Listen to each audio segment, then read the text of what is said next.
বিসমিল্লাহির রহমানির রহিম। মাননীয় সদস্যবৃন্দ, এখন আপনাদেরকে সংবিধান সংস্কার পরিষদ সদস্য হিসাবে শপথ বাক্য পাঠ করানো হবে। আপনাদেরকে অনুগ্রহ করে দাঁড়িয়ে শপথ পাঠ করার জন্য অনুরোধ করছি। উল্লেখ্য যে আমি শব্দটি উচ্চারণের পর মাননীয় সংবিধান সংস্কার পরিষদ সদস্যগণ ডট চিহ্নিত স্থানে নিজের নাম পাঠ করবেন। আমি সংবিধান সংস্কার পরিষদ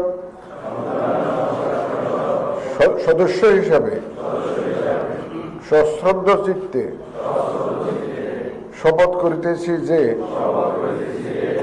আমি যে কর্তব্যভার গ্রহণ করিতে যাইতেছি তাহা আইন অনুযায়ী ও বিশ্বস্ততার সহিত পালন করিব।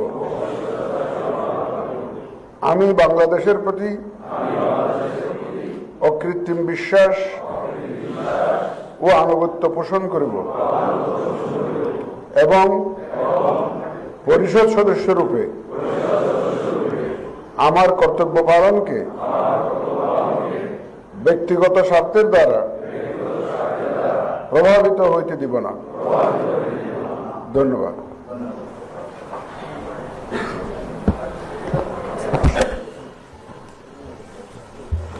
ধন্যবাদ মাননীয় প্রধান নির্বাচন কমিশনার জনাব AM নাসিরউদ্দিন স্যারকে।